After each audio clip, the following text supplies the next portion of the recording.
பிதாவாகிய கடவுளிடமிருந்தும் கர்த்தராகிய கிறிஸ்து இயேசுவினிடமிருந்தும் நம் யாவருக்கும் கிருபையும் சமாதானமும் உண்டாவதாக.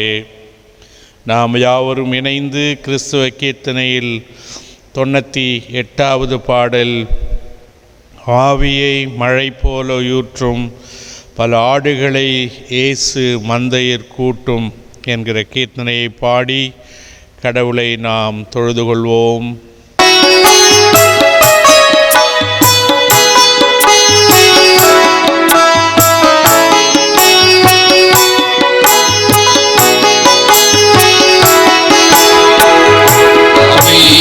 மழை போலே ஊற்றும் பல ஆடுகளை இயேசு மந்தையர் கூட்டும்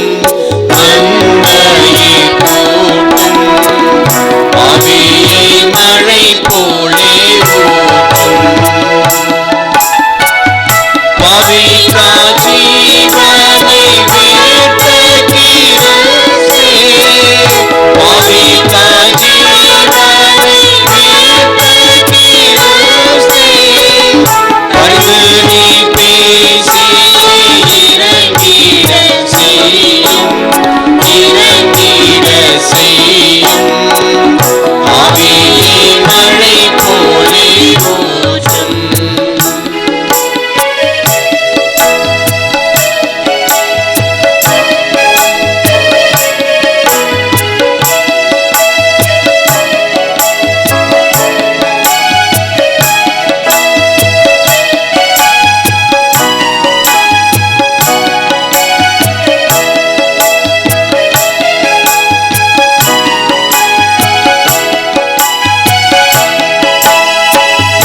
அன்பினால் ஜீவனை வீட்டி ஆவி அருள் மாறி பொழியவே பரலோகம் சென்றே அன்பினால் ஜீவனை வீட்டி இன்பப் பெருக்கிலே பாங்கி மகிழ இன்பப் பெருக்கிலே பாங்கி மகிழ ஏராளமான ஜனங்களை சேரும் ஆவியை மழை போலே ஊற்றும்.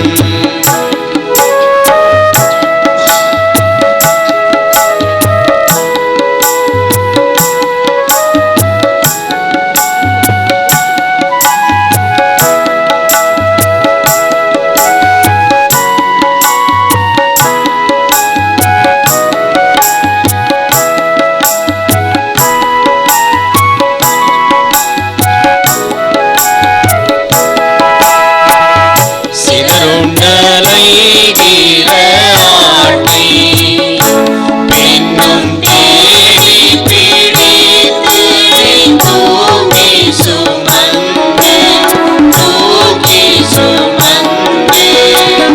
சிதறுண்டலைகிற ஆட்டி பகவானே நானுள்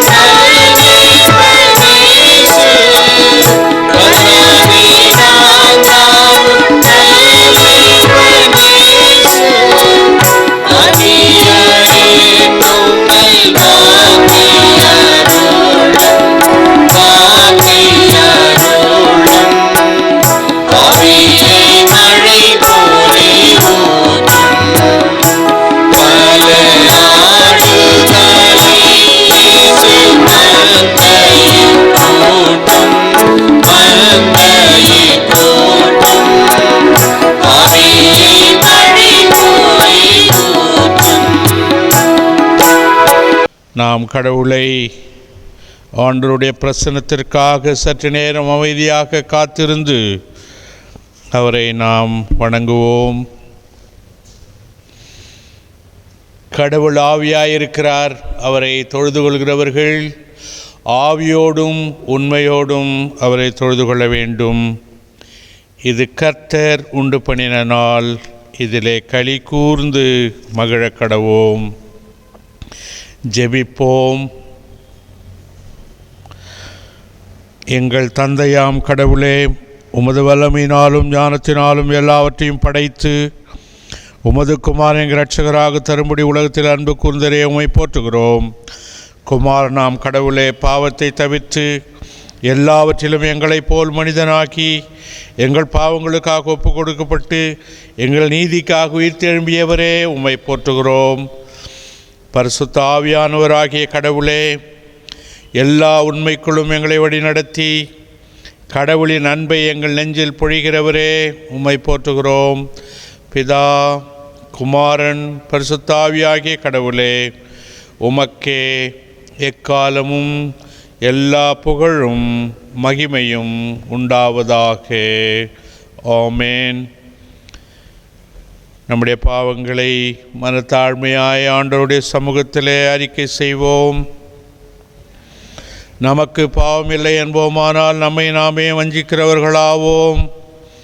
நமக்குள் உண்மை இல்லை. நமது பாவங்களை அறிக்கையிட்டால் பாவங்களை நமக்கு மன்னித்து எவ்வித அநீதமும் நீங்க நம்மை சுத்திகரிப்பதற்கு அவர் நம்பத்தக்கவரும் நீதியும் உள்ளவர்.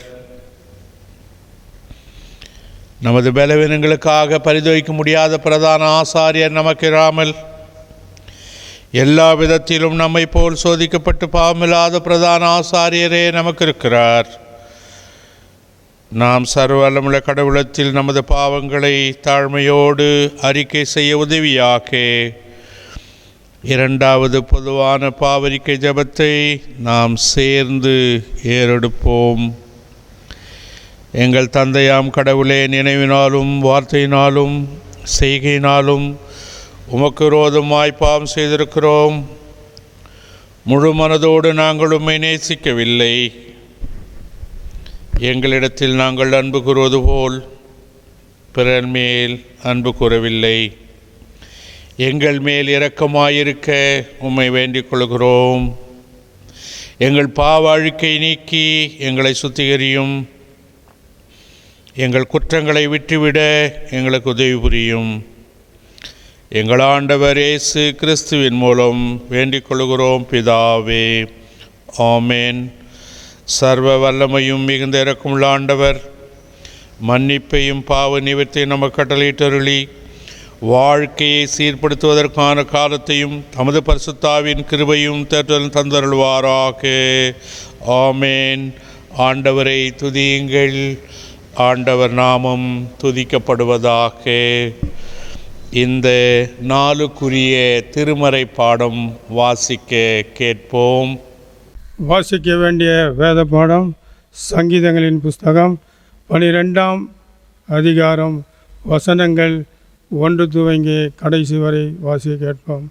சங்கீதம் 12 1 முதல் கடைசி வரை.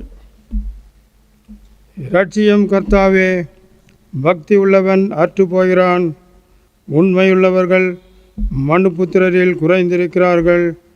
அவரவர் தங்கள் தோழரோடு பொய் பேசுகிறார்கள். இச்சக உதடுகளால் இருமனதாய் பேசுகிறார்கள். இச்சகம் பேசுகிற எல்லா உதடுகளையும் பெருமைகளை பேசுகிற நாவையும் கர்த்தர் அறுத்து போடுவார். அவர்கள் எங்கள் நாவுகளால் மேற்கொள்வோம், எங்கள் உதடுகள் எங்களுடையது, யார் எங்களுக்கு ஆண்டவன் என்று சொல்லுகிறார்கள். ஏழைகள் பாழாக்கப்படுவது நிமித்தமும் எளியவர்கள் விடம் பெருமூச்சு நிமித்தமும் நான் இப்பொழுது எழுந்து அவன் மேல் சீறுகிறவர்களுக்கு அவனை கர்த்தர் சுகமாய் இருக்க பண்ணுவேன் என்று கர்த்தர் சொல்லுகிறார். கர்த்தருடைய சொற்கள் மண் குகையில் 7 தரம் உருக்கி புடமிட்டப்பட்ட வெள்ளிக்கு ஒப்பான சுத்த சொற்களாய் இருக்கிறது. கர்த்தாவே, நீர் அவர்களை காப்பாற்றி அவர்களை என்றென்றைக்கும் இந்த சந்ததிக்கு விலக்கி காத்துக்கொள்வீர். மனுபுத்திரரில் சண்டாளர் உயர்ந்திருக்கும்போது துன்மார்க்கர் எங்கும் சுற்றித் திரிவார்கள். என்றார் என்பதே. வாசிக்க வேண்டிய வேத பாடம் வாசித்தாயிற்று. பிதா குமாரன் பரிசுத்தாவிக்கு மகிமுண்டாவதாக. அருளுரைக்காக நாம் ஆயத்தமாவோம். என் கண்மலையும் மீட்பெருமாகிய கர்த்தாவே, என் வாயின் வார்த்தைகளும் எங்கள் அனைவரின் இருதயத்தின் தியானங்களும் உம்முடைய சமூகத்தில் உமக்கு பிரீதியாயிருப்பதாக. ஆமென். கிறிஸ்துவுக்குள் பிரியமானவர்களே, இந்த அருமையான ஆராதனை வேளையிலே உங்கள் எல்லாரையும் இந்த காணொளி மூலமாக மீண்டும் சந்தித்து வாழ்த்துகிறதிலே நான் மகிழ்ச்சி அடைகிறேன். ஓரளவுக்கு நாம் இதிலிருந்து மீண்டிருக்கிறோம் என்று நாம் நம்புகிறோம். டிசம்பர் முதல் வாரத்திலிருந்து நாம் வழிபாட்டில் பங்கு பெறுவோம். இந்த காணொளிக்கு ஒரு விடை கொடுப்போம் என்று நான் நம்புகிறேன். எனவே தென்னிந்திய திருச்சபை ஒழுங்குப்படி நம்முடைய சிந்தனைக்குரிய பொருள் taking risk for the reign of God. கடவுளின் ஆளுகைக்காக கடினங்களை ஏற்றல். எனவே இந்த நாளில் கடவுளின் ஆளுகைக்காக துணிந்து நிற்றல், taking risk for reign of God என்பதை கடவுளின் ஆளுகைக்காக துணிந்து நிற்றல் என்ற தலைப்பிலே இதை சிந்திக்க நான் விரும்புகிறேன். கடவுளின் ஆளுகையில் மனிதர்களும் அவர் பயன்படுத்த சித்தமுள்ளவராக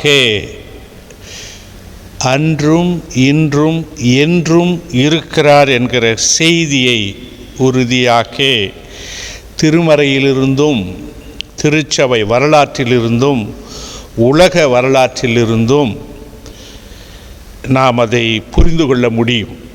ஆனால் இன்றைக்கு திருமறையின் அடிப்படையில்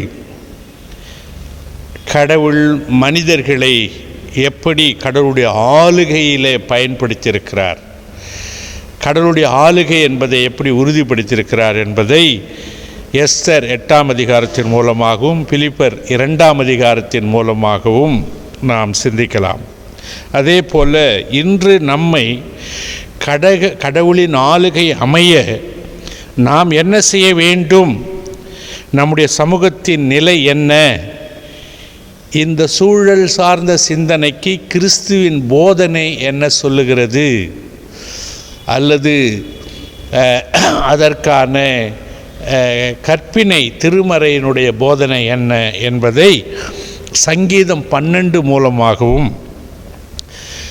மத்தேயு 10ஆம் அதிகாரத்தின் மூலமாகவும் இதை இந்த நாளிலே நாம் சிந்திக்க இருக்கிறோம். எனவே கஷ்டப்படாமல் நஷ்டப்படாமல் கடவுள் அரசும் ஆளுகையும் அமையாது.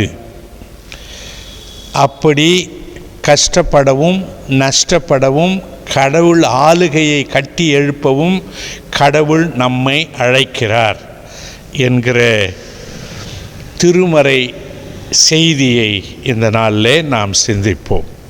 எஸ்தர் புத்தகம் ஒரு பெண்ணின் பெயரில் உள்ள புத்தகம். ஒவ்வொரு காலகட்டத்திலும் உலகின் எல்லா பகுதிகளிலும் பாதிக்கப்படும் மக்களின் பட்சத்தில் கடவுள் நின்று செயல்படுகிறார் என்பதை சொல்லுகிற இன்னொரு வரலாற்று தகவலாக புத்தகமாக இந்த எஸ்தர் புத்தகம் இருக்கிறது. ராஜாக்கள் ராஜ்யங்கள் அனைத்துமே ஆண்டவரின் ஆளுகைக்கு உட்பட்டது என்பதை இது சொல்லுகிறது. எனவே அதே நம்பிக்கையில் சிறுமந்தையே பயப்படாதே என இந்தியாவில் சிறுபான்மையினராக இருக்கிற மத சிறுபான்மையினரோ மொழி சிறுபான்மையினரோ இன சிறுபான்மையினரோ சிறுபாலின சிறுபான்மையினராக இருக்கிற அனைவருக்கும் ஆண்டவருடைய நம்பிக்கையின் செய்தி, சிறுமந்தையே பயப்படாதே, கடவுள் ஆளுகையில் சிறுமைப்பட்டவர்களுக்கான சிறப்பு இருக்கிறது.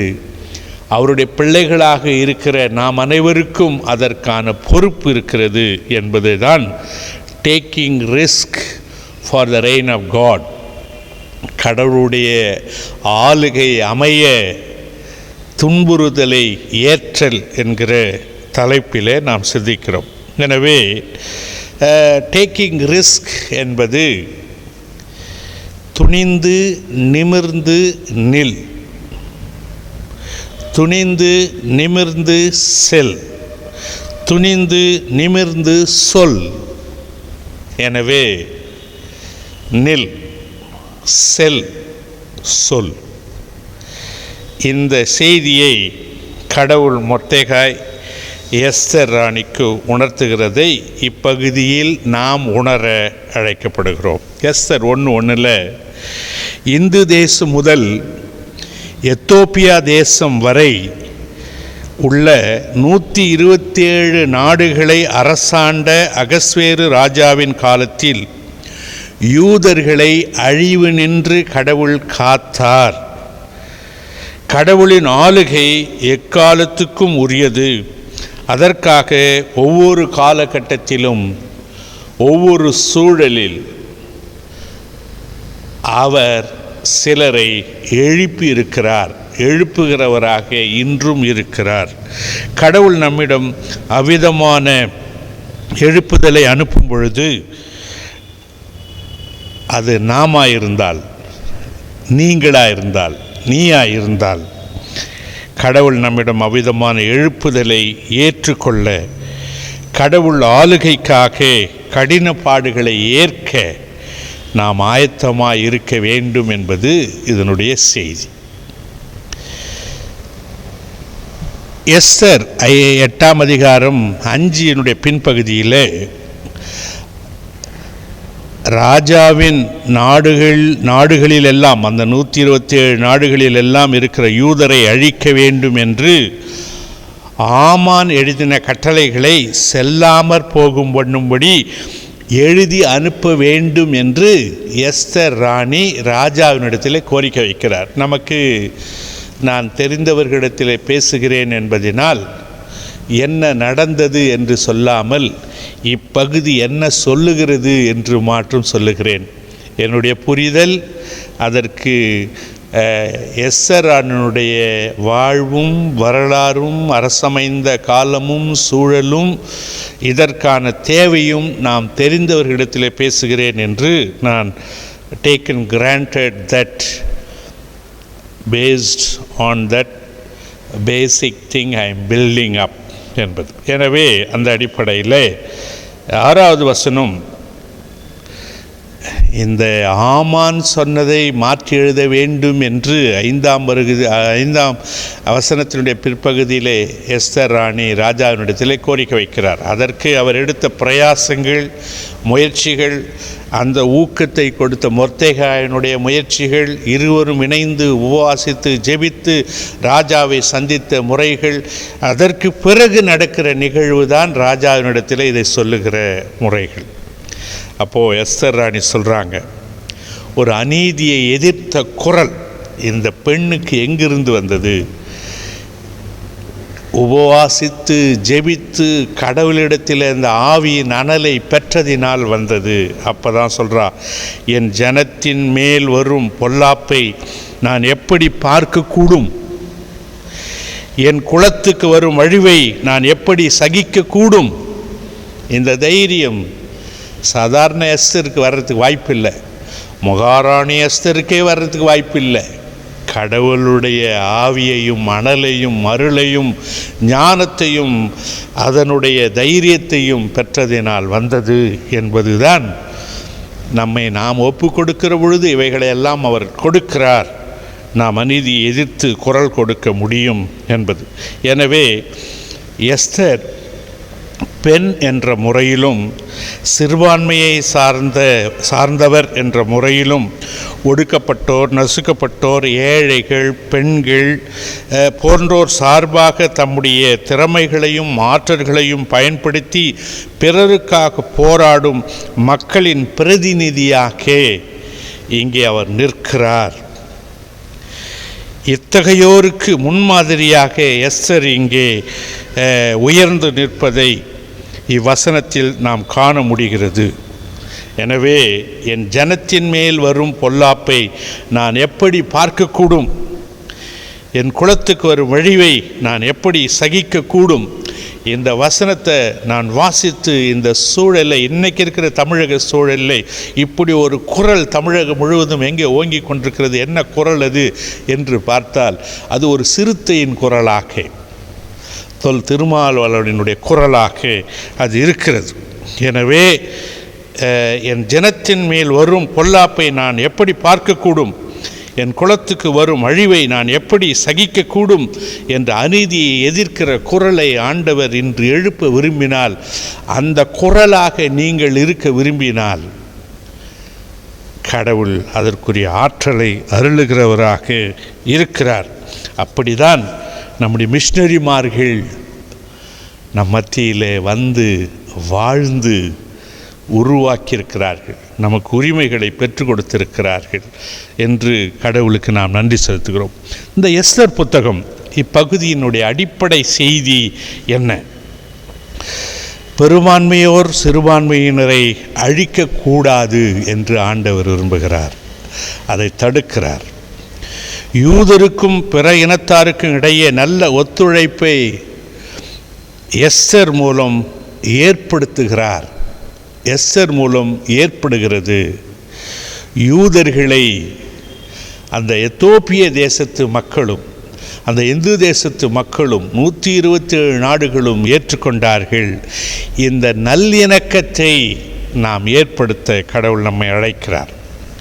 சிறுபான்மையினர் அனைவருமே தத்தம் சட்டத்தின்படி வாழ உரிமை, வாழ்வுரிமை சுதந்திர இந்தியாவில் நமக்கு உண்டு என்ற நம்பிக்கையை நாம் உறுதி செய்ய நாம் கடமைப்பட்டிருக்கிறோம். இதை தான் கடவுளுடைய ஆளுகை அனைவருக்கும் உரியது, அங்கே சமாதானமும் நிம்மதியும் நிறைவும் அமைதியும் இருக்கும், அதை தான் இறை அரசு என்று நாம் சொல்லுகிறோம். எனவே சமூகத்தில் ஒடுக்கப்படும் மக்கள் அனைவருமே சுதந்திரத்தையும் சமூக சமத்துவத்தையும் அனுபவிக்க கடவுளுடைய ஆளுகை அடிப்படையாக அமையும். எனவே கடவுளின் ஆளுகை எளிதாக அமையாது. டேக்கிங் ரிஸ்க், துணிந்து நிமிர்ந்து நிற்பதின் மூலமாகவும், ஒரு இடம் விட்டு இன்னொரு இடம் செல்வதின் மூலமாகவும், அநீதியை அநீதி என்று சொல்வதின் மூலமாகவும் இந்த ஆளுகை அமையும். எனவே உம்முடைய ராஜ்யம் வருவதாக, உம்முடைய சித்தம் செய்யப்படுவதாக என்று ஒவ்வொரு நாளும் ஜெபிக்கிற நாம் இந்த ஆளுகைக்கான அழைப்பை நாம் ஏற்றுக்கொள்ளவும், இதற்காக உழைத்த மக்களை நினைவு கூறவும், கடவுளுக்கு நன்றி செலுத்தவும் நாம் அழைக்கப்படுகிறோம். இரண்டாவது புத்தகம் பிலிப்பியர், அது 2ஆம் அதிகாரம் வசனங்கள் 25 முதல் 30 வரை. இங்கே எப்பாப்ராத்துவை பவுல் தன் ஊழியனாக கடவுளின் ஆளுகை அமைய தன்னையே இழக்க கொடுத்தவனாக இந்த எப்பாப்ராத்துவை குறித்து பவுல் சொல்லுகிற சாட்சி தான் நாம் அவ்விதமாக கடவுளுடைய ஆளுகை அமைய நம்மையும் நாம் கொடுக்க அது நம்மை உணர்த்துகிறது, அழைக்கிறது. 30வது வசனத்திலே பவுல் ஏன் இப்படி சொல்கிறாரு? ஏனெனில் நீங்கள் எனக்கு செய்ய வேண்டிய ஊழியத்திலே உங்கள் குறைவை நிறைவாக்கும்படிக்கு அவன் தன் பிராணனையும், அதாவது உயிரையும் எண்ணாமல் கிறிஸ்துவின் ஊழியத்தின் நிமித்தம் மரணத்திற்கு சமீபமாயிருந்தான். சாவுக்கேதுவான பிரச்சனை அவனுக்கு வந்த பொழுதும் கடவுளுடைய ஆளுகையை கட்டி எழுப்புகிறதில் எனக்கு துணையாக இருந்தான். ஆங்கிலத்தில் அது இன்னும் கொஞ்சம் அழுத்தம் இருக்கிறது. For he nearly died for the work of Christ, risking his life to complete what was lacking in your service to me. எனவே பவுலின் எண்ணம் இதில் என்ன அப்படின்னு நம்ம இன்னும் கொஞ்சம் பார்த்தோம்னா, பிலிப்பு திருச்சபை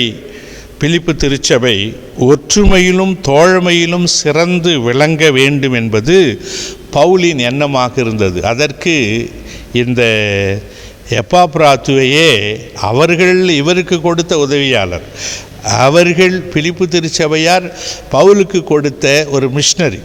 பிலிப்பு திருச்சபையார் இந்த எப்பாப்ராத்துவின் மூலமாகத்தான் உதவிகளை இவரிடத்தில் அனுப்பி வைத்தார்கள். எனவே திருச்சபை கிறிஸ்துவின்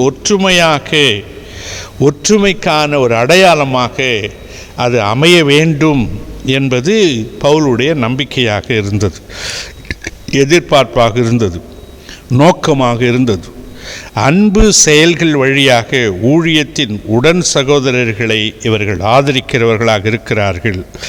அனைவரும் ஒரே ஆவியானவரால் இயக்கப்படுவதால் தோழமை உணர்வும் ஒத்துழைப்பும் மேலோங்கி இருக்க வேண்டும் என்ற அழுத்தத்தை அவர் சொல்லுகிறார். இணைந்த கடின உழைப்பு கடவுளின் அரசை, கடவுளின் ஆளுகையை கட்ட முடியும் என்று பிலிப்பியருக்கு அவர் உறுதியாக எழுதுகிறார். எனவே பிலிப்பியர் ஒற்றுமையாக இருக்க வேண்டும் என அவர் 4 பரிமாணங்களை சொல்லுகிறார். அன்றைக்கு அவர் பிலிப்பு திருச்சபையினருக்கு நீங்கள் ஒற்றுமையாக இருக்க வேண்டும் என்பதற்கு சொல்லியதை நாம் இன்றைக்கு கிறிஸ்தவர்களாக, இந்திய கிறிஸ்தவர்களாக, நாம் எந்த சபை பாகுபாட்டிலே சார்ந்தவர்களாக இருந்தாலும் ஒற்றுமையாக இருக்க அழைக்கப்படுகிறோம். நாம் ஒரு சமயத்தை இன்னொரு சமயம் எதிரியாக எண்ணுவதையும் விட்டு, ஒரு கிறிஸ்துவ பிரிவு இன்னொரு கிறிஸ்துவ பிரிவை தாக்குவதையும் விட்டு நாம் ஒற்றுமையாக இருக்க வேண்டும் என்றால் 4 விஷயங்கள் வேண்டும். ஏக சிந்தையும் ஏக அன்பும் இசைந்த ஆத்மாவாக நாம் இருக்க வேண்டும். அதை தமிழ் திருமறை, அதை பொது மொழிபெயர்ப்பு ஒரே எண்ணம், ஒரே அன்பு, ஒரே உள்ளம், ஒரே மனம் என்று அதை சொல்லுகிறது. எனவே கிறிஸ்து இயேசுவிலிருந்த சிந்தையே உங்களில் இருக்க கடவது. பிலிப்பியர் 2:5 இருக்கிற இந்த செய்தி, கிறிஸ்து இயேசுவிலிருந்த சிந்தையே உங்களிலும் இருக்க கடவது. கிறிஸ்துவின் சிந்தை எது? கிறிஸ்துவின் சிந்தை அவனவன் தனக்கானவைகளை அல்ல, பிறருக்கானவைகளையும் நாடுவானாக, நோக்குவானாக, செய்வானாக. Let each of you look not only to his or her own interest. Each of you look not only for his or her own interest, but also to the interests of others. இந்த எப்பாப்ராத்தின் மூலம் பிலிப்பு திருச்சபை மக்கள் பவுலோடு கொண்டிருந்த உறவை இங்கே அவர் கொஞ்சம் அழுத்தம் கொடுக்கிறார். 4ஆம் அதிகாரம் 18வது வசனத்திலே, எல்லாம் எனக்கு கிடைத்தது, பரிபூரணமும் உண்டாயிருக்கிறது, உங்களால் அனுப்பப்பட்டவைகளை சுகந்த வாசனையும் தேவனுக்கு பிரியமான உகந்த பலியுமாக்க இந்த எப்பாப்ராத்துவின் கையில் நான் பெற்றுக்கொண்டேன், அதனால் நான் திருப்தியாக இருக்கிறேன் என்று பவுல் சொல்லுகிறார். அவர் பிலிப்பு திருச்சபை மிஷனரியாக, தூதுவராக, பவுலுடன் தங்கி ஊழியம் செய்தவராக இந்த எப்பாப்ராத்து இருக்கிறார். இந்த எப்பாப்ராத்து பவுலுக்கு செய்த உதவிகளின் பொருட்டு அவரை குறித்து என்ன சாட்சி சொல்லுகிறார்? அதுதான் கடவுள் நம்மை குறித்து சொல்லுகிற சாட்சியாக இருக்கும் என்பதற்காகத்தான் இந்த கடவுளுடைய ஆளுகை டேக்கிங் ரிஸ்க், நெல், கவனி, செல், சொல் என்பது. எனவே இங்கே அவரை பவுல் தன் சகோதரனாகவும், தன் உடன் ஊழியனாகவும், தன் உடன் போராளியாகவும் பவுல் மனமுவந்து ஏற்றுக்கொண்டார். இந்த எப்பாப்ராத்துவின் ஊழியத்தின் நிமித்தமே அவர் ஆபத்தான சூழ்நிலைகளில் கடக்க முடிந்தது என்பதையும் நன்றியாக அவர் சொல்லுகிறார். 30வது வசனத்திலே, ஏனெனில் நீங்கள் எனக்கு செய்ய வேண்டிய ஊழியத்திலே உங்கள் குறைவை நிறைவாக்கும்படி அவன் தன் பிராணனையும் என்னால் கிறிஸ்துவின் ஊழியத்தின் நிமித்தம் மரணத்துக்கு சமீபமாக இருந்தான். இந்த பிலிப்பு திருச்சபையின் பிரதிநிதியாக பவுலுடன் ஊழியத்தில் இணைந்திருந்த அவனை குறித்து அவர் சொல்லுகிற சாட்சி, கடவுளின் ஆளுகைக்காக கடின பாடுகளை ஏற்றுக்கொண்டவர்களாக இந்த எப்பாப்ராத்து போல நாம் ரிஸ்க் எடுக்கிறவர்களாக இருக்க வேண்டும். அப்படி இருந்தவ பெரியார்களை இன்று நாம் நினைக்க வேண்டும். ஒருவரை நிறைய பேர் சொல்லலாம். இந்திய அப்போஸ்தலன் என்று சொல்லப்பட்ட வில்லியம் கேரியை சொல்லலாம். ஆனால் தமிழகத்துக்கு வந்து ஒரு 23 வயதில் இங்கே வந்து ஒரு 36 வயதில் மரித்து போய் இன்றைக்கு தரங்கம்பாடியிலே சிலையாய் நிற்கிற, அங்கே கட்டியிருக்கிற அந்த மிகப்பெரிய ஆலயம் 1706 சீகன் பால் இந்தியாவுக்கு, தமிழகத்துக்கு வந்து முதல் ஆசிய மொழிகளில் தமிழ் மொழியில் திருமறை மொழிபெயர்க்கப்பட்டது என்ற வரலாற்றுக்கு பெருமைக்கு நாம் இன்னைக்கு சொந்தக்காரர்களாக இருப்பதற்கு சீகன் பால் ஐயர் அவர்கள் காரணமாக இருந்தால் அவருடைய தியாகத்தை குறைத்து மதிப்பிட முடியுமா? அவர்கள் எவ்வளவு தங்களை இழந்தார்கள். 23 வயசில் அவன் இளமையே கடவுளுக்காக இழந்தான்.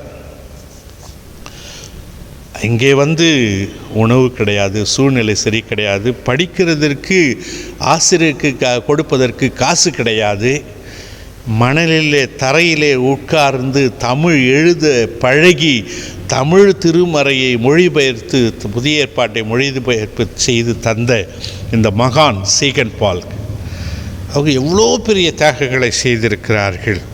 எனவே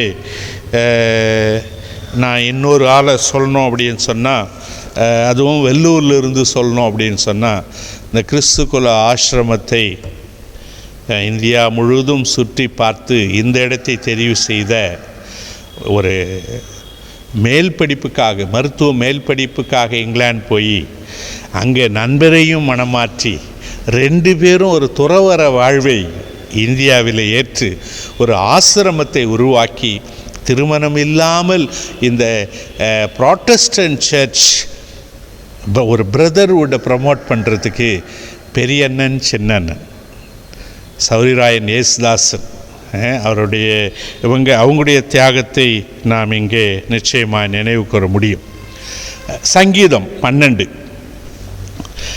இது ஒரு சிறிய சங்கீதம். ஆனால் 12 அந்த 8 வசனங்கள் இருக்கிற இந்த சங்கீதத்தினுடைய மைய செய்தி, கடவுளிடம் இன்று உலகில் உள்ள நிலையை, அதாவது இழிநிலையை சொல்லி ஜெபிக்கிற தாவீதின் ஜெபம். கடவுளிடம் அவர் வாழ்ந்த அந்த சூழலில் இருந்த இழிநிலையை சொல்லி கடவுளிடத்தில் சொல்லி ஜபிக்கிற ஜபம். அதே ஜபத்தை இன்னைக்கு இருக்கிற இழிநிலையில் எந்த மாற்றம் இல்லாமல் நாமும் கடவுளிடத்தில் சொல்லி ஜபிக்கலாம். அதுக்கு 2 வசனம் 12:1 12:8 நான் முழுசாக கூட எடுத்தால் நேரம் ஆகும் அப்படின்னு. 12:1 பக்தி உள்ளவர்கள் அற்று போகிறார்கள்.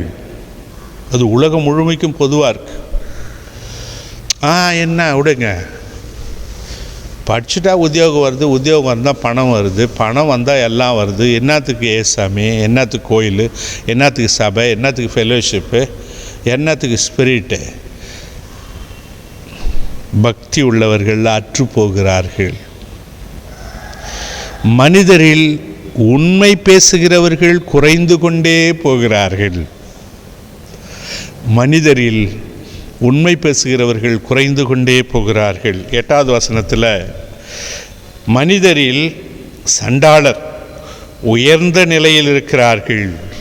அதாவது யாருன்னா, கொள்ளையடிப்பவன் வல்லலை போல, கோயிலை இடிப்பவன் சாமியை போல வாழ்கிறான் என்பது போல மனிதரில் சண்டாளர் உயர்ந்த நிலையில் இருக்கிறார்கள்.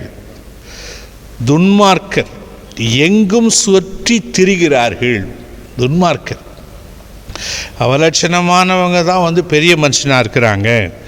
தண்டிக்கப்பட வேண்டியவர்கள் எல்லாம் தலைவர்களாக, பெரிய மனிதர்களாக, குற்றவாளிகள்லாம் நியாயாதிபதிகளாக சமூகத்தில் சுற்றி திரிகிறார்கள்.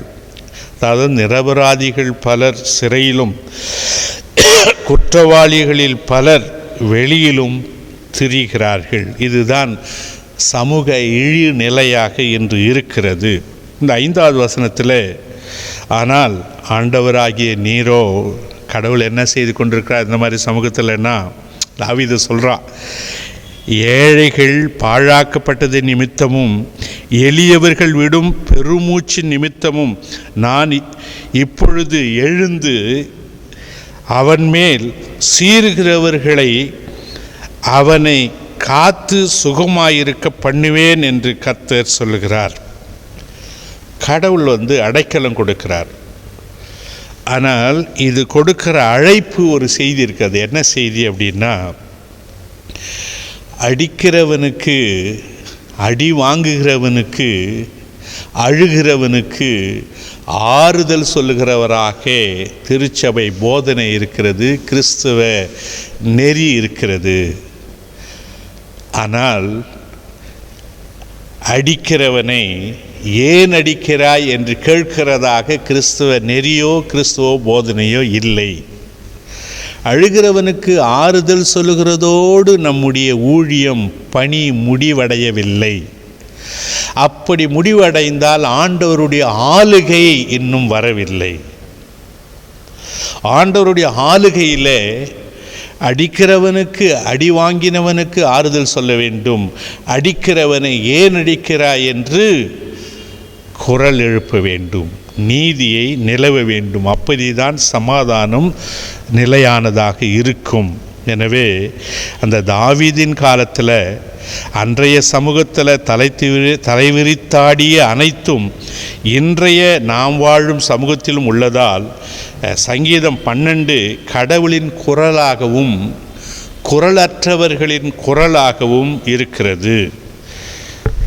பொய்மை, வஞ்சகம், பழிவாங்குதல், சொல் உறுதியின்மை, கொடுத்த வாக்கை போய அன்றைக்கி சொன்ன வாக்கு இங்கே உறுதி இல்லாததாக போய்விட்டது. அநீதி, ஊழல், அடக்குமுறை உள்ள சமூகத்தில் கடவுளின் ஆளுகையை கட்டி எழுப்பும் பணியில் கடினங்களை ஏற்க வேண்டும் என்பது ஒன்று. இந்த திருச்சபை, இந்திய திருச்சபையில் அல்லது இன்றிருக்கிற திருச்சபை அரசியலில் என்ன இருக்கிறது? சமூகத்தில் இருக்கிறதெல்லாம் திருச்சபை அரசியலிலும் இருக்கிறது. திருச்சபை அரசியலில் சமூகத்தில் இருக்கிற இழிநிலைகள் இருந்தால் கடவுளுடைய ஆளுகை முதலாவது திருச்சபையில் இங்கே மாதிரியாக உருவாக்கப்பட வேண்டும். அப்பொழுதுதான் சமூகத்துக்கு அதை நாம் கொண்டு போய் சேர்க்க முடியும் என்கிறது இங்கே இருக்கிறது. அதனால்தான் கடவுளின் நீதி, நேர்மை, உண்மை, நியாயம், அன்பு இவைகளில் வாழ்கிறார், வெளிப்படுகிறார் நமது ஆண்டவர் என்பது இந்த சங்கீதம் சொல்லும் சத்தியமாக, செய்தியாக இருக்கிறது. எனவே அந்த அடிப்படையில் இன்று நமக்குள்ள அதிகாரம் ஆளுகைக்கு அல்ல. நம்ம என்ன பொசிஷனில் இருந்தாலும், என்ன பவர் ஹோல்டராக இருந்தாலும், அது நாம் ரூல் பண்ணுறதுக்கு இல்லை, கடவுளுடைய ஊழியத்தை செய்வதற்கு. யோவான் 14:6 I am the way, I am the truth, I am the life. வழி, வாழ்மை, வாழ்வு ஆன இயேசுவே வழி நடத்தும் என்று நாம் அவரை கேட்க வேண்டும். யோவான் 6:68 ஆண்டவரே யாரிடத்தில் போவோம்? நித்திய ஜீவ வசனங்கள் உம்மிடத்தில் உண்டே என்ற உறுதியான நம்பிக்கை நாம் பெற்றவர்களாக இருக்க வேண்டும். வாழ்வையே வழங்கும் கடவுளின் வார்த்தையே கிறிஸ்து இயேசு. அவரின் அழுத்தமான போதனை தான் நானே வழி, நானே சத்தியம், நானே ஜீவன் என்பது. எனவே இது சொல்லுகிற செய்தி நேர்மையும் உண்மையும் நன்மையும் நிறைந்தவர்களாக நாம் வாழ கடவுள் நம்மை அழைக்கிறார். அது கொஞ்சம் கடினமாக இருந்தாலும் அதான் taking the risk for reign of God. கடவுளுடைய ஆளுகைக்காக துன்புறுதலை ஏற்றல் என்பது அதுதான். கடவுளின் அரசமைய நாம் உழைக்கும் பொழுது நமக்கு வரும் துன்பத்தை அவர் நம்மோடு இருந்து நமக்கு தாங்கிக் கொள்ளுகிற சக்தியையும் அதற்கான பரிசையும் தர வல்லவராய் அவர் இருக்கிறார். காரணம், அவர் வாக்கு மாறாதவர், வல்லமை உள்ளவர், நல்லவர், சகாயர் சத்திய ஆவியானவர் காட் வித் அஸ் என்பதிலே நாம் உறுதியாக இருக்கிறோம். நிறைவாக மத்தேயு 10ஆம் அதிகாரம் 37 42 வசனங்கள்.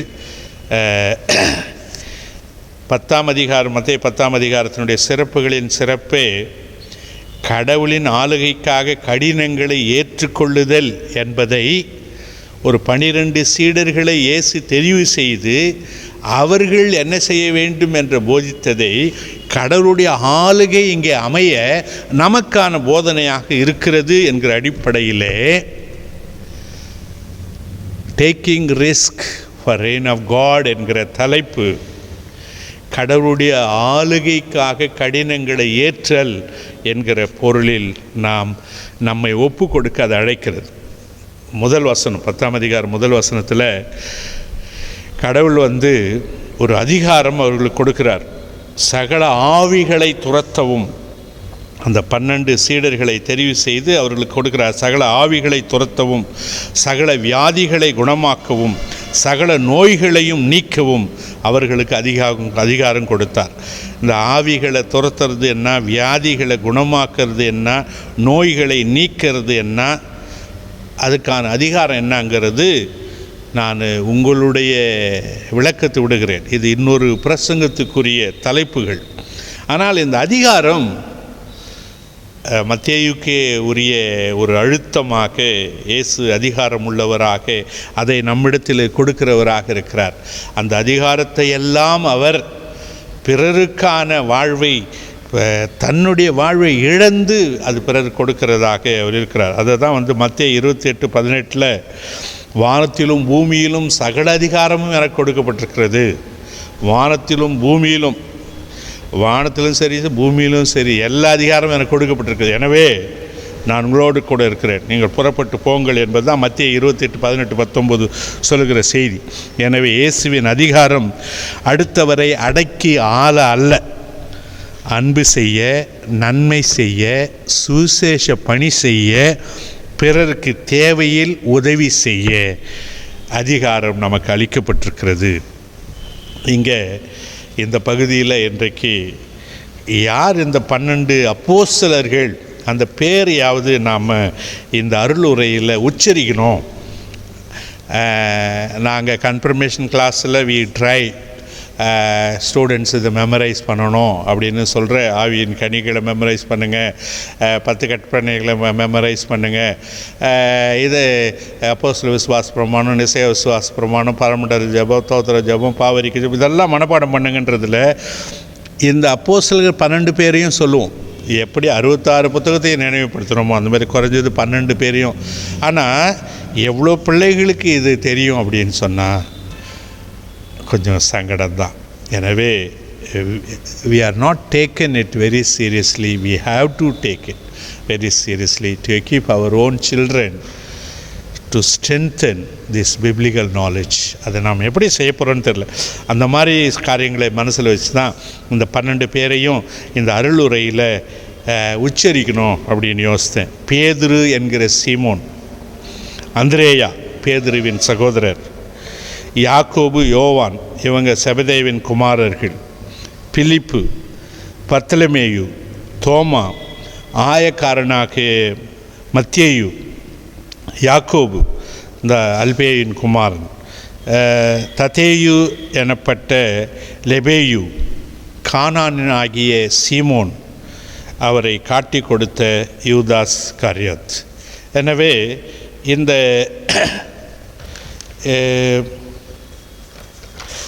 இந்த செய்தியில் நாம் நிச்சயமாக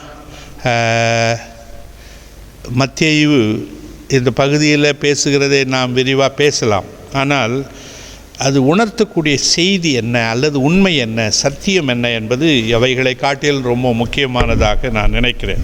அது என்ன அப்படின்னு சொன்னால், அப்போஸ்தலர்கள் 12 பேரையும் ஆண்டவர் தெரிவு செய்து அவர்களுக்கு இந்த அதிகாரத்தை கொடுக்கிறார்.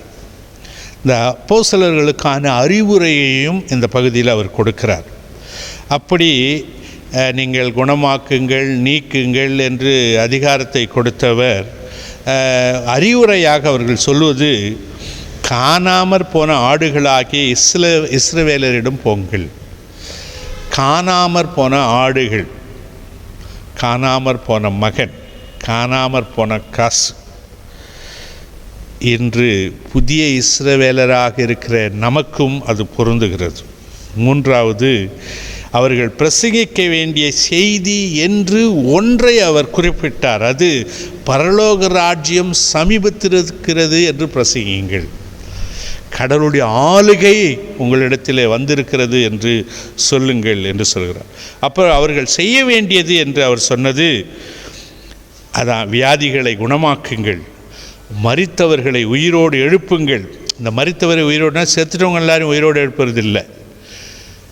மரித்தவர்கள் அடக்கம் பண்ணட்டும் அப்படின்னு சொல்கிறாரு. உயிரோடு இருந்தும் மரித்தவர்களாக இருக்கிறவர்கள் உலகத்தில் ஒருவருக்கும் உதவியாக இல்லாதவர்கள். அவர்களை மரித்தவர்களை எழுப்புங்கள். யாருக்கும் உபயோகம் இல்லாமல் எவ்வளோ பேர் இருக்கிறாங்க, அவர்களை எழுப்புங்கள். உங்கள் போதனையின் மூலமாக ஒரு எழுப்புதலை உருவாக்குங்கள்.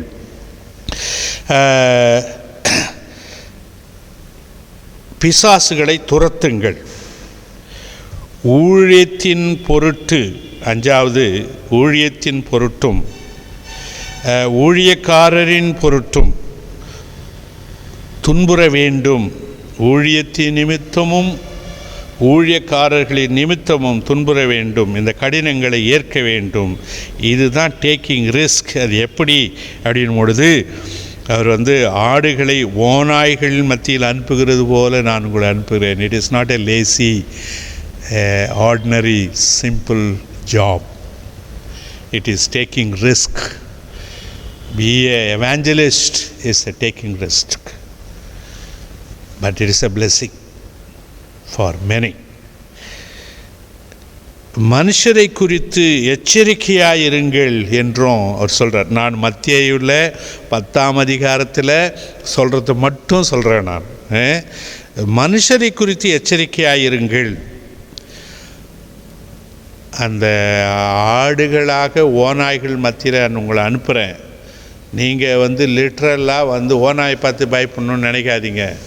மனுஷர்கிட்ட தான் நீங்கள் எச்சரிக்கையாக இருக்கணும். பயப்படாதிருங்கள், விசுவாசமாயிருங்கள். காரணம், என்னத்தை பேசுவோம், எப்படி பேசுவோம் என கவலைப்படாதிருங்கள். பேசுகிறவர்கள் நீங்கள் அல்ல, உங்கள் பிதாவின் ஆவியானவரே உங்களில் பேசுவார், உங்களிலிருந்து பேசுவார் என்று சொல்லப்பட்டிருக்கிறது. எனவே அதுக்கு அவர் சொல்கிறார் 10:24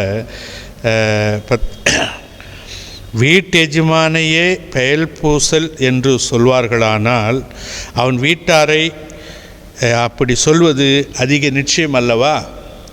என்னையே பிசாசு பிடிச்சவன்னு சொன்னாங்க, உங்களையும் சொல்லுவாங்க. அதுக்காக பயப்படாதீங்க. என்னையே சொன்னவர்கள் உங்களையும் சொல்வார்கள். ஆனால் நீங்கள் அங்கே நிமிர்ந்து நிற்க வேண்டும். நிமிர்ந்து துணிந்து எழுந்து நின்று, நிமிர்ந்து துணிந்து சென்று, நிமிர்ந்து துணிந்து சத்தியத்தை கூரையின் மேல் ஏறி நின்று சொல்லுங்கள் என்று ஆண்டவர் சொல்லுகிறார். எனவே இந்த நாளிலே ஊழியக்காரர்களுக்கு உபத்திரவம் உண்டு. யாருக்கும் பயப்பட வேண்டாம். யாருக்கு பயப்பட வேண்டும், யாருக்கு பயப்படக்கூடாது என்பதை ஊழியக்காரன் ஊழியத்திலே தெரிந்திருக்க வேண்டும். அதுக்கு 28வது வசனத்தில் யாருக்கு பயப்பட வேண்டாம், யாருக்கு பயப்பட வேண்டும்? மனிதர்களுக்கு பயப்பட வேண்டாம், கடவுளுக்கு பயப்பட வேண்டும். அப்போ மனிதர்களுக்கு பயப்பட வேண்டாம் என்று சொல்கிற பொழுது 28வது வசனத்தில் அவர் சொல்கிறார், ஆத்துமாவை கொல்ல வல்லவர்களாயிராமல் சரீரத்தை மாத்திரம் கொள்ளுகிறவர்களுக்கு நீங்கள் பயப்பட வேண்டாம். அவங்க உங்களை மரணத்துக்கு கூட ஒப்பு கொடுப்பாங்க, ஆனால் நித்திய வாழ்விலே நீங்கள் ஜீவனுள்ளவர்களாக இருப்பீர்கள். எனவே மனிதர்களுக்கு நீங்கள் பயப்பட வேண்டாம். உங்களை அவர் காப்பார். காக்கவில்லை என்றாலும் அவர்தான் உங்களுக்கு வாழ்வளிக்கக்கூடியவராக இருக்கிறார். ஆத்துமாவையும் சரீரத்தையும் நரகத்திலே அழிக்க வல்லவருக்கு பயப்படுங்கள். சரீரத்தையும் ஆத்மாவையும் ரெண்டுத்தையுமே நரகத்தில் தள்ள வல்லவராக இருக்கிறவர் கடவுள். எனவே கடவுளுக்கு பயப்படுங்கள். உண்மையாய் உழைக்கிறவர்களுக்கான பரிசு இந்த கடவுளின் அந்த ரிவார்ட்ஸ் அப்படிங்கிறது, இந்த வெகுமதி சன்மானம் என்பது என்ன அப்படின்னா, ஊழியக்காரணத்தையும் ஊழியத்தையும் தாங்குபவர் ஆண்டவரிடம் பலனடைவார். ஊழியக்காரனையும் நேசிப்பவர், தாங்குபவர் ஆண்டவரிடத்தில் அந்த பரிசை, அந்த ரிவார்டை அவர் கடவுளிடத்தில் பெறுவார். அதுக்கு அவர் சொல்கிறாரு, 41வது வசனம் மத்தேயு 9:41, நீங்கள் கிறிஸ்துவின் உடையவர்களாய் இருக்கிறபடியினாலே என் நாமத்தின் நிமித்தம், மார்க் 9:41 இது இருக்குது, மத்தேயு 10:42 இருக்குது. நீங்கள் கிறிஸ்துவின் உடையவர்களாக இருக்கிறபடியினாலே என் நாமத்தின் நிமித்தம் உங்களுக்கு ஒரு கலசம் தண்ணீர், a cup of water, a cup of coffee, cup of tea குடிக்க கொடுக்கிறவன் தன் பலனை அடையாமற் போவதில்லை என்று மெய்யாகவே உங்களுக்கு சொல்லுகிறேன். ஊழியக்காரனுக்கே கொடுத்தா, ஏழைக்கு கொடுத்தா இன்னும் அதிகமாக கொடுப்பார். காரணம், ஊழியக்காரர் கிறிஸ்துவின் பிரதிநிதிகளாக இருக்கிறார்கள் என்பதும், இவர்களில் இயேசுவை காண முடியும் என்பதையும், ஊழியக்காரர் பெறும் கைமாறும் பரிசும் மக்களுடைய உபசரிப்பே என்பதும் இந்த பகுதியிலே சொல்லப்பட்டிருக்கிறது. The rewards to the people of God என்பது தான் இது சொல்லுகிற செய்தி. எது ஊழியக்காரர்களை, ஊழியத்தை தாங்க வேண்டும், ஊழியம் நீடிக்க வேண்டும் என்பதில் கடவுள் நம்மை அழைக்கிறார். எனவே கடவுளுடைய ஆளுகை அமைவது என்பது உண்மையினால் அடைவது, நன்மையினால் அமைவது, சத்தியத்தினால் அமைவது, நீதியினால் அமைவது. அதற்காக இந்த சுசேஷ பணியிலே நாம் நீடித்து உழைக்க கடவுள் நம்மை அழைக்கிறார். எனவே இந்த அருளுரையை கேட்ட நாம் கடவுளுக்கு நம்முடைய விசுவாசத்தை அறிக்கை செய்வது தகுதி, நீதி, நம்முடைய விசேஷித்த கடமை என்பதிலே நமக்கு உடன்பாடு உண்டு. எனவே அப்போஸ்தல விசுவாசத்தை, பிரமாணத்தை நீங்கள் உங்கள் இல்லத்தில் கண்களை மூடி கடவுளை நோக்கி நம் மனசார நாம் சொல்லுவோம். வானத்தையும் பூமியையும் படைத்த சர்வவல்லமுள்ள பிதாவாகிய தேவனை விசுவாசிக்கிறேன். அவருடைய ஒரே குமாரனாகி நம்முடைய நாதர் இயேசு கிறிஸ்துவையும் விசுவாசிக்கிறேன். அவர் பரிசுத்த ஆவியினாலே கன்னியம் எடுத்து உற்பத்தி பிறந்தார். பொந்தி பிலாத்தின் காலத்தில் பாடுபட்டு சிலுவையில் அறையுண்டு மரித்து அடக்கம் பண்ணப்பட்டு பாதாளத்தில் இறங்கினார். 3ஆம் நாள் மரித்தோர் எழுந்தருளினார். பரமண்டத்தில் கேறி சர்வமுள்ள பிதாவாகி தேவனுடைய வலது பார்த்து வீற்றிருக்கிறார். அவ்விடத்திலிருந்து உயிருள்ளோரையும் மருத்துவரையும் நியாயத்திற்கு வருவார். பரிசுத்த ஆவி விசுவாசிக்கிறேன். பொதுவாக பரிசுத்த அபையும் பரிசுத்தவான்களை ஐக்கியமும் பாவ மன்னிப்பும் சரீர உயிர்த்தெழுதலும் நித்திய ஜீவனும் உண்டு என்று விசுவாசிக்கிறேன். ஆமேன். திருச்சபைக்கான அறிவிப்புகள்.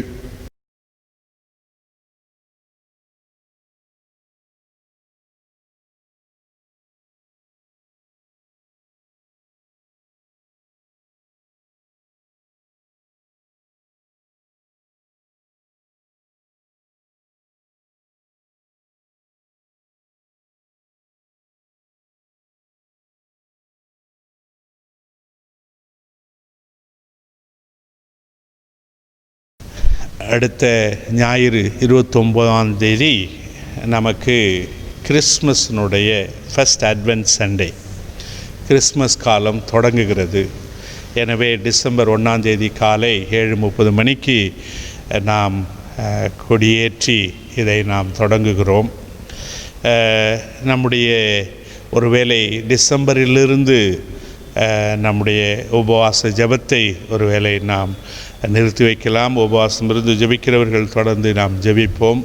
ஆனால் இந்த விழாழன் ஜூம் மீட்டிங் இரவு 7 மணிக்கும், இந்த வெள்ளி உபவாச ஜெபம் வெள்ளிக்கிழமை பகல் 10 மணியிலிருந்து 12 மணிக்கும் தொடர்ந்து நடைபெறும். விசேஷமாக இந்த ஞாயிற்றுக்கிழமை 2 மணிக்கு நாம் புறப்படுறோம். கிராம ஊழியத்துக்காக இந்த 6-7 மாதம் போயிடுச்சு. இல்லைன்னா இன்னொரு 2-3 சபையை உருவாக்கிட்டு இருக்கலாம். இருந்தாலும் இடையில் அவ்வப்பொழுது வாய்ப்பு கிடைக்கிற பொழுதெல்லாம் போயிருந்தோம். எனவே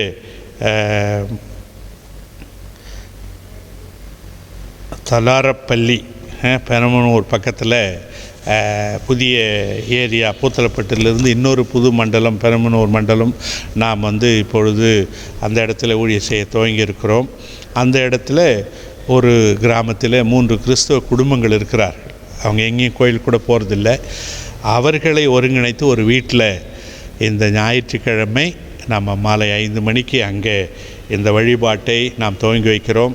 கிறிஸ்துமஸ் காலத்தில் கிறிஸ்துவுக்கு ஒரு மகிழ்ச்சியை, ஆண்டவருக்கு ஒரு பரிசை கொடுப்பது என்றால் ஆத்துமாவை ஒன்று சேர்த்து இந்த திருச்சபைகளை உருவாக்குவது, ஒரு ஐக்கியத்திற்குள் கொண்டு வருவது, அதை செய்ய வேண்டும் என்ற அடிப்படையில் செய்கிறோம்.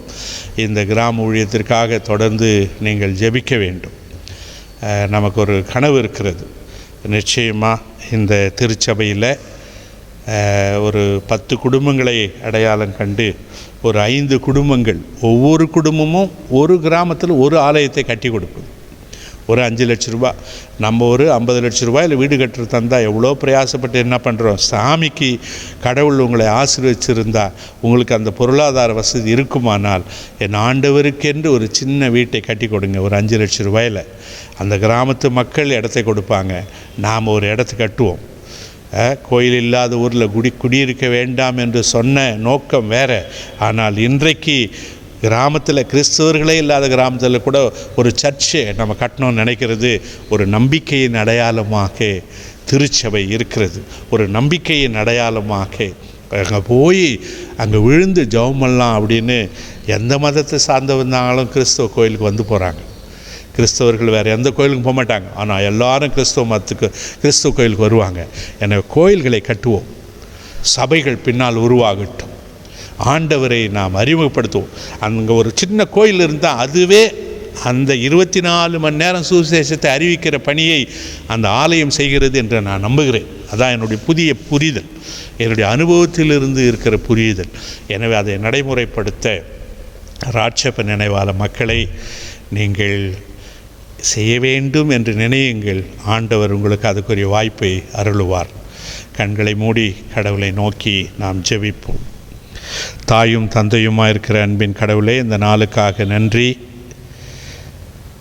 இந்த காலங்களிலே இந்த காணொளி மூலமாக இந்த வழிபாட்டை தொடர்ந்து நடத்தி கொள்ள கிருபை செய்திருக்கிறீர். இந்த நவம்பர் மாதத்தினுடைய கடைசி ஞாயிறோடு இந்த வழிபாட்டை நிறுத்தி கொள்ளலாம் என்று நாங்கள் நினைக்கிறோம். ஒருவேளை தொடர்ந்து நடத்துவது அநேகருக்கு உதவியாக இருக்கும் என்று ஆண்டவர் எங்களுக்கு உணர்த்தினால் அதையும் நாங்கள் செய்ய கடமைப்பட்டிருக்கிறோம், அழைக்கிறோம் என்பதை உம்முடைய கரத்திலே கொடுக்கிறோம். இந்த காணொளி மூலமாக ஆண்டவருடைய சத்தியத்துக்குள்ளே வருகிற அருமையான பிள்ளைகளுடைய குடும்பங்கள், பெற்றோர்கள், வயதானவர்கள், தாய்மார்கள், குழந்தைகள், வாலிபர்கள் எல்லாரையும் உடைய கரத்திலே கொடுக்கிறோம் சாமி. ஒரு எழுப்புதலை திருச்சபைகளிலே உருவாக வேண்டும். ராட்சப்பர் நினைவாலயம் மலையின் மீது ஏற்றப்பட்ட தெய்வமாய் எழும்பி பிரகாசிக்க வேண்டும். இங்கே இருக்கிற வித்தியாசங்கள், வேறுபாடுகள், பகைகள் எல்லாம் அழிந்து போக வேண்டும். திருச்சபையில் ஒற்றுமையும் அமைதியும் உருவாகி சுவிசேஷத்தை தூக்கி பிடிக்க வேண்டும். ஆண்டவருடைய நாம மகிமைக்காக வாழ வேண்டும். நாங்கள் எங்கள் பிள்ளைகளுக்காக எதிர்காலத்தில் சேர்த்து வைப்பது என்பது ஏதாவது இருக்குமானால் என் ஆண்டவருக்காக நான் உழைக்கிற உழைப்பு மட்டும்தான் என் பிள்ளைகளுக்கான எதிர்கால சொத்தாக, சுதந்திரமாக, ஆசீர்வாதமாக இருக்கும் என்கிற நம்பிக்கையிலே இன்றைக்கு இருக்கிற திருச்சபை விசுவாசிகள் தங்கள் வாழ்விலே ஒரு புதிய வெளிச்சத்தை காண வேண்டும் என்று வேண்டிக் கொள்கிறேன். குறை குற்றங்களை மன்னியும் சாமி. இந்த நாட்களின் பாதுகாப்பதையும் சுகத்தையும் ஆசீர்வாதம் தந்து வழி நடத்தும். கிறிஸ்து இயேசு மூலம் ஜெபிக்கிறோம் பிதாவே, ஆமென். என் ஆத்துமாவே கர்த்தரை ஸ்தோத்திரி, என் முழுமையோடு பரிசுத்த நாமத்தை ஸ்தோத்திரி. என் ஆத்துமாவே கர்த்தரை ஸ்தோத்திரி, அவர் செய்த சகல உபகாரங்களையும் மறவாதே, ஆமென். நமது ஆண்டவராகிய கிறிஸ்துவின் கிருபை, பிதாவாகிய கடவுளுடைய அன்பு, பரிசுத்த ஆவியானுடைய ஆசீர்வாதம் நம் அனைவரோடு கூட எப்பொழுதும் எப்பொழுதும் சதா காலங்களிலும் நிறைவாய் நிலைத்திருப்பதாக, ஆமென். கர்த்தர் உங்களோடு இருப்பாராக. சமாதானத்தோடு போய் வாருங்கள்.